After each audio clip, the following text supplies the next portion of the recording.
যদি তুমি আমাকে জিজ্ঞাসা করো যে সফল হওয়ার জন্য সবথেকে বড় সূত্র কি, যদি তুমি আমাকে প্রশ্ন করো যে কি এমন জিনিস আছে যেটা একজন মানুষের জীবনে সফলতা এনে দিতে পারে, তাহলে আমি বলবো ফোকাস।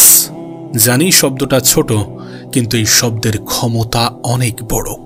যদি তুমি আমাকে জিজ্ঞাসা করো যে সংক্ষিপ্ত এই জীবনে তুমি কি এমন শিখেছ যেটা একজন মানুষের জীবনের সফলতার সবথেকে বড় কারণ হতে পারে, যদি তুমি আমাকে প্রশ্ন করো, তাহলে আমি বলবো ফোকাস। দেখো, আমি একটা কথা প্রায়ই বলি যে মেহনত পৃথিবীর প্রত্যেকটা মানুষ করছে, পরিশ্রম পৃথিবীর প্রত্যেকটা মানুষ করছে, কিন্তু মেহনত কোথায় করছো, কিভাবে করছো, এটা বেশি গুরুত্বপূর্ণ। জীবনে একটা বিষয় সবসময় নিজের মাথায় প্রবেশ করিয়ে নিও যে 10টা বিষয়ে অ্যাভারেজ হওয়ার থেকে একটা বিষয়ে এক্সপার্ট হওয়াটা অনেক বেশি ভালো, অনেক বেশি গুরুত্বপূর্ণ। আর যখন তুমি কোনো বিষয়ে এক্সপার্ট হতে চাইবে, যখন তুমি কোনো বিষয়ে অনেক বেশি পারদর্শী হতে চাইবে, তখন তোমাকে সেই বিষয়ের উপরে সব থেকে বেশি ফোকাস দিতে হবে। তখন ফোকাসের প্রয়োজন পড়বে। জীবনে কোনো কিছু দ্রুত অ্যাচিভ করার জন্যে ফোকাস বেশি থাকাটা প্রয়োজন, ফোকাস রাখাটা প্রয়োজন। তুমি নিশ্চয়ই তোমার ছোটবেলাতে একটা গেম খেলেছ, আমরা প্রত্যেকেই কম বেশি খেলেছি।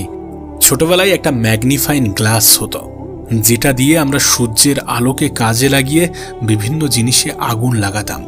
তুমি দেখবে সূর্যের আলোকে কাজে লাগিয়ে যদি একটি ম্যাগনিফাইং গ্লাসকে একটি নির্দিষ্ট ফোকাসে কিছুক্ষণ ধরে রাখা হয়, যদি কোনো কাগজের উপরে রাখা হয়, তাহলে দেখবে কিছুক্ষণের মধ্যে সেটাতে আগুন ধরে যায়। কিন্তু ঠিক একই জিনিস তুমি করছো, জাস্ট তোমার হাতটা এদিকে ওদিকে হচ্ছে, ফোকাসটা ঠিকঠাক জায়গায় থাকছে না। তখন দেখবে সেটা হতে অনেক বেশি সময় লাগে এবং ম্যাক্সিমাম ক্ষেত্রে সেখানে কোনো প্রভাব বিস্তার করবে না, আগুন ধরবে না। এটা করার সব থেকে বড় ক্রাইটেরিয়া হচ্ছে ফোকাস।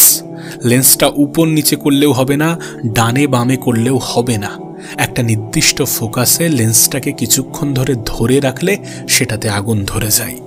ঠিক একইভাবে এক বিন্দু জলের ফোটার কিন্তু কোনো ক্ষমতা নেই, কিন্তু ওই এক বিন্দু জল যদি কোথাও একটা নির্দিষ্ট ফোকাসে প্রতিনিয়ত পড়তে থাকে, তাহলে দেখবে সেখানে একটা বিশাল বড় ক্ষত তৈরি হয়।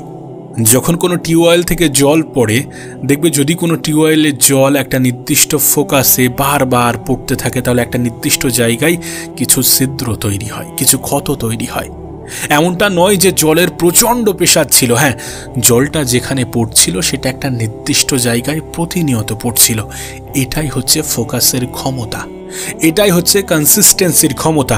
প্রতিনিয়ত হওয়ার ফলে এটা ঘটেছে, একটা নির্দিষ্ট জায়গায় ফোকাস থাকার কারণে এটা ঘটেছে।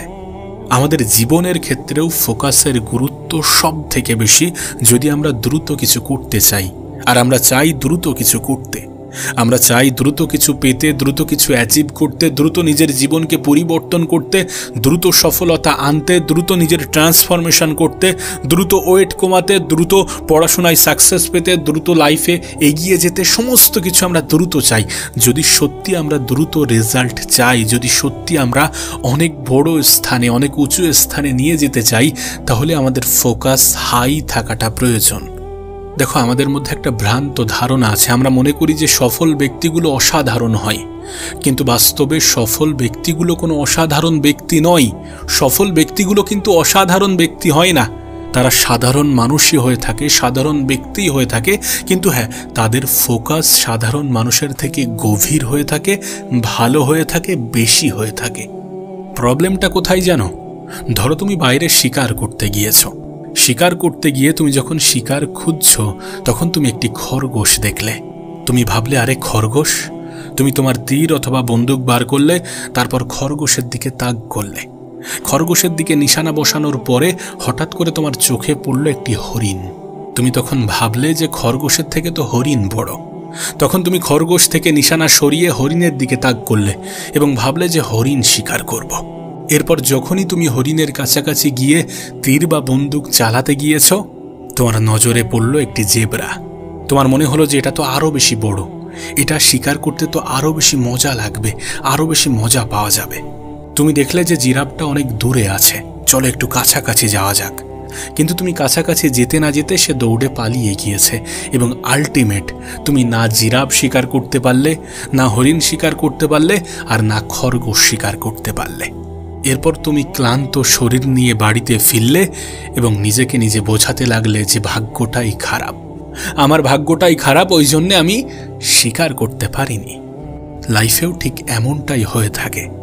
আমরা কোনো একটা জিনিসে খুব স্বল্প সময় ট্রাই করি, দেন সেটাতে হয় না, অন্য একটা জিনিসে শিফট করি, সেটাতে হয় না, অন্য একটা জিনিসে শিফট করি, সেটাতে হয় না, অন্য একটা জিনিসে শিফট করি, সেটাতে হয় না, আলটিমেট কিছুই হয় না। আর আমরা মনে করি যে আমাদের ভাগ্যটা খারাপ।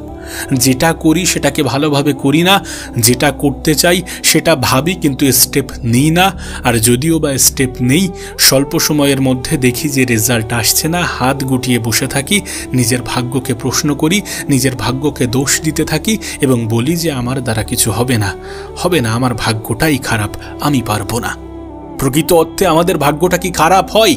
আরে ভাগ্যের দোহাই দিয়ে হাত গুটিয়ে বসে থাকা অনেক সহজ, তুমি এটা অনেক ভালোভাবেই জানো, কিন্তু ভাগ্যকে দোষারোপ না করে নিজের উপরে কাজ করাটা অনেক প্রয়োজনীয়, তুমি এটাও অনেক ভালো করে জানো। আসলে বিষয়টা কেমন হওয়া উচিত জানো? তুমি ঠিক করেছো যে এটা করবে, সেটা ঠিক করার পরে নিজেকে নিজে প্রশ্ন করো যে এটা করার জন্য আমার কি কি করা উচিত এবং কি কি করা উচিত নয়, এবং কতটা করা উচিত, কতটা করা উচিত নয়। তুমি যখন সমস্ত প্রশ্ন করবে নিজে থেকেই উত্তর আসতে শুরু করবে, আচ্ছা এইগুলো করা যাবে, এইগুলো করা যাবে না, এইগুলোকে অ্যাভয়েড করতে হবে, তাহলে আমি আমার ফোকাসটা লাগাতে পারবো, আর আমাকে বেশি বেশি মেহনত করতে হবে। সমস্ত চিন্তাভাবনা তোমার মাথায় কাজ করবে।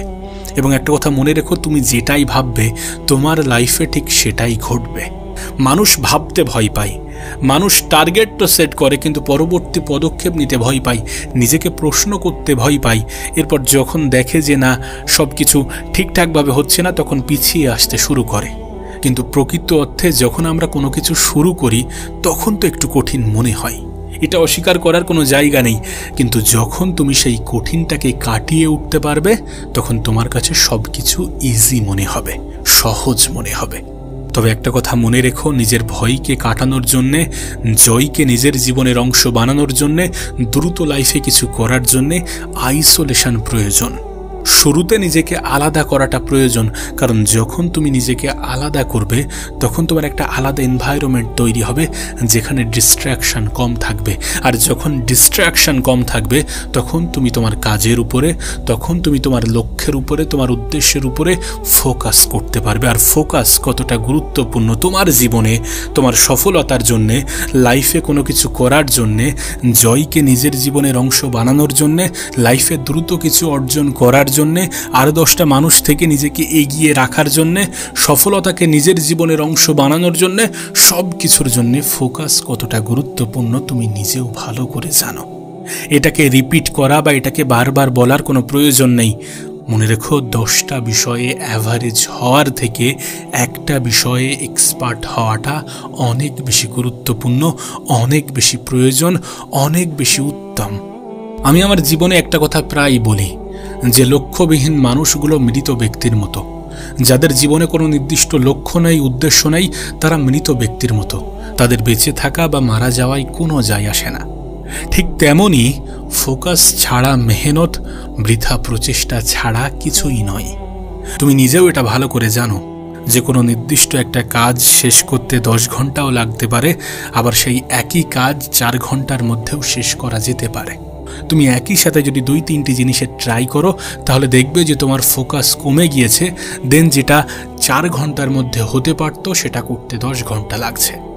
ফোকাস কতটা গুরুত্বপূর্ণ তুমি নিজেও জানো না।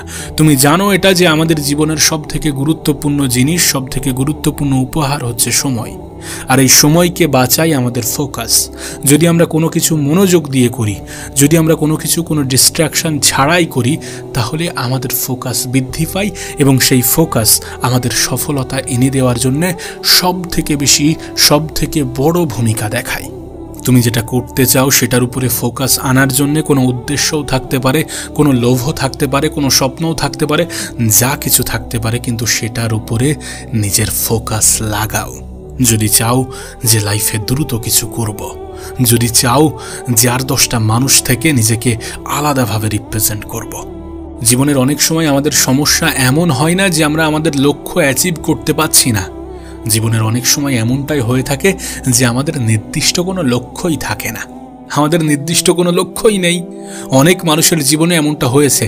আরে আগে জানো, আগে নিজেকে প্রশ্ন তো করো যে তুমি কি করতে চাও, কি হতে চাও, কি করলে তোমার জীবনের সমস্যাগুলোর সমাধান হবে। দেন সেটাতে গুরুত্ব দাও, সেটাতে ফোকাস করো, সেটাতে নিজের সবটুকু লাগিয়ে দাও। আবারও বলছি, মেহনত সবাই করছে, পরিশ্রম সবাই করছে, জয়ী তারাই হচ্ছে যারা এক্সট্রা করছে, যারা একটু ইউনিকভাবে করছে, যারা সময়ের মর্ম বুঝছে, যারা ফোকাস লাগিয়ে কাজ করছে।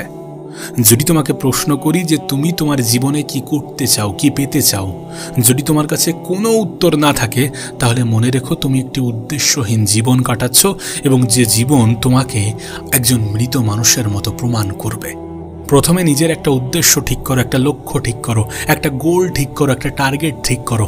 দেন সেটার উপরে ঝাঁপিয়ে পড়ো, নিজের সর্বত্র লাগিয়ে দাও, সব কিছু লাগিয়ে দাও, নিজের ফোকাস বাড়িয়ে দাও, নিজের ফোকাসকে স্থির রাখো এবং সেটার উপরে এতটা পরিমাণ পরিশ্রম করো যে নিজের উপরে দয়া হয়। পরিশ্রম করতে হবে, কারণ পরিশ্রমের কোনো বিকল্প নেই। পরিশ্রম করতে হবে কারণ পরিশ্রম সবাই করছে, আমাদেরকে এক্সট্রা কিছু করে দেখাতে হবে। তুমি আমাকে বলতে পারো যে এত পরিশ্রম করে কি হবে? তুমি তো রেজাল্ট চাও না, তো রেজাল্টের সব থেকে বড় রিকোয়ারমেন্টই হচ্ছে পরিশ্রম। আর তুমি জানো যে মানুষ রেজাল্ট দেখতে পছন্দ করে। তুমি এটা জানো যে তোমার পরিশ্রম কেউ দেখবে না। হ্যাঁ, পরিশ্রমের গল্প ঠিকই শুনবে যখন রেজাল্ট আসতে শুরু করবে, কিন্তু বিশ্বাস করো, রেজাল্ট আসার জন্যে পরিশ্রম করাটা গুরুত্বপূর্ণ, ফোকাস রাখাটা গুরুত্বপূর্ণ।